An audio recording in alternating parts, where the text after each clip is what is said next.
அன்னை தகவல் சேனலில் இன்றைக்கி என்ன பார்க்க போகிறோம் அப்படின்னா, ஸ்ரீ வனபத்திரகாளி அம்மன் கோவில் தேக்கம்பட்டி மேட்டுப்பாளையம் கோவையில் பணி அப்படின்னு சொல்லியிருக்காங்க. எம்ப்ளாய்மெண்ட் டைப் என்ன அப்படின்னா ரெகுலர் பேசிஸ் பர்மனன்ட் ஜாப் அப்படின்னு சொல்லியிருக்காங்க. மொத்தம் எத்தனை போஸ்டிங் கால்ஃபர் பண்ணியிருக்காங்க அப்படின்னா 17 போஸ்டிங்க்கு கால்ஃபர் பண்ணியிருக்காங்க. என்னென்ன போஸ்டிங் அப்படின்னா டிக்கெட் செல்லர், வாட்ச்மேன், கூர்கா, ஏவலர், வாசர்மேன், திருவழகு, ஸ்வீப்பர், சப் டெம்பிள் கிளர்க்கு, ஓதுவர், சப் டெம்பிள் மேளம் செட்டு போஸ்டிங்க்கு கால்ஃபர் பண்ணியிருக்காங்க. பிளேஸ் ஆஃப் போஸ்டிங் எங்கே அப்படின்னா மேட்டுப்பாளையம், கோயம்புத்தூர் அப்படின்னு சொல்லியிருக்காங்க. என்ன எதிர்பார்க்குறாங்க அப்படின்னா விண்ணப்பதாரர் 1/7/2024 அன்று 18 வயது பூர்த்தி அடைந்தவராக இருக்க வேண்டும், 45 வயதுக்குட்பட்டவராக இருக்க வேண்டும் அப்படின்னு சொல்லியிருக்காங்க. இந்து மதத்தை சார்ந்தவராகவும் தமிழ்நாட்டை சார்ந்தவராகவும் இருக்க வேண்டும் அப்படின்னு சொல்லியிருக்காங்க. விண்ணப்பதாரர் நல்ல தேக ஆரோக்கியம் உள்ளவராக இருக்க வேண்டும். ஒவ்வொரு பதவிக்கும் தனித்தனியாகத்தான் விண்ணப்பிக்க வேண்டும். மேலுரையின் மீது கண்டிப்பாக பதவியின் பெயர் குறிப்பிட்டு அனுப்பப்பட வேண்டும் அப்படின்னு சொல்லியிருக்காங்க. பதவியின் பேர், காலி பணியிடங்கள் எண்ணிக்கை, சம்பள விகிதம், தகுதிகள் என்ன அப்படிங்கிறத 1 by 1 பார்க்கலாம். ஃபஸ்ட்டு சீட்டு விற்பனையாளர் ஒரு போஸ்டிங் கால்ஃபார் பண்ணியிருக்காங்க. லெவல் 22 அப்படின்னு சொல்லியிருக்காங்க. சேலரி 18,500லேருந்து 58,600 வரலும் கொடுக்குறோம் அப்படின்னு சொல்லியிருக்காங்க. 10ஆம் வகுப்பு தேர்ச்சி அல்லது அரசால் அங்கீகரிக்கப்பட்ட அதற்கு இணையான கல்வி தகுதி பெற்றவங்க இதுக்கு விண்ணப்பிக்கலாம் அப்படின்னு சொல்லியிருக்காங்க.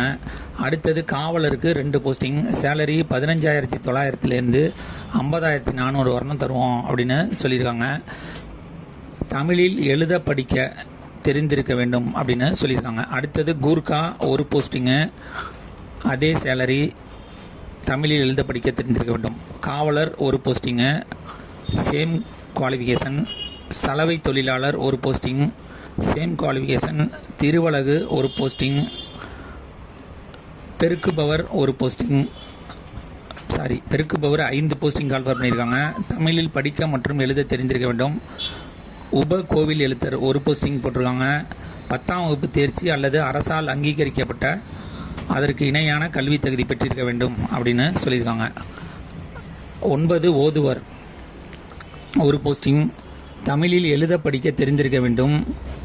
சமய நிறுவனங்கள், அரசு நிறுவனங்கள் அல்லது வேறு ஏதேனும் நிறுவனங்களால் நடத்தப்படும் தேவார பாடசாலையால் வழங்கப்பட்ட சம்பந்தப்பட்ட துறையின் குறைந்தபட்சம் 3 ஆண்டு படிப்பை முடித்ததற்கான சான்றிதழ் பெற்றிருக்க வேண்டும் அப்படின்னு சொல்லியிருக்காங்க. கடைசியாக உப கோவில் வேளாண் குழு ஒரு போஸ்டிங், மேளம் குழு ஒரு போஸ்டிங்கு. லெவல் 16, சேலரி 15,700லேருந்து 50,000 வரல கொடுக்குறோம் அப்படின்னு சொல்லியிருக்காங்க. தமிழில் எழுத படிக்க தெரிந்திருக்க வேண்டும். சமய நிறுவனங்கள், அரசு நிறுவனங்கள் அல்லது வேறு ஏதேனும் நிறுவனங்களால் நடத்தப்படும் இசைப்பள்ளியிலிருந்து பெறப்பட்ட இசைத்துறையில் சான்றிதழ் பெற்றிருக்க வேண்டும் அப்படின்னு சொல்லியிருக்காங்க. விண்ணப்பங்கள் திருக்கோயில் அலுவலகத்தில் 100 செலுத்தி பெற்றுக்கொள்ள வேண்டும் அப்படின்னு சொல்லியிருக்காங்க.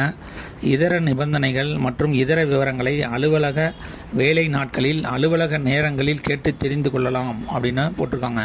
விண்ணப்பிக்க வேண்டிய முகவரி உதவி ஆணையர், செயல் அலுவலர், அருள்மிகு வனபத்திரகாளியம்மன் திருக்கோவில், தேக்கடி, நெல்லித்துறை அஞ்சல், மேட்டுப்பாளையம் வட்டம், கோவை மாவட்டம் 641305. விண்ணப்பிக்க கடைசி நாள் 30/6/2025 மாலை 5:45 அப்படின்னு சொல்லியிருக்காங்க.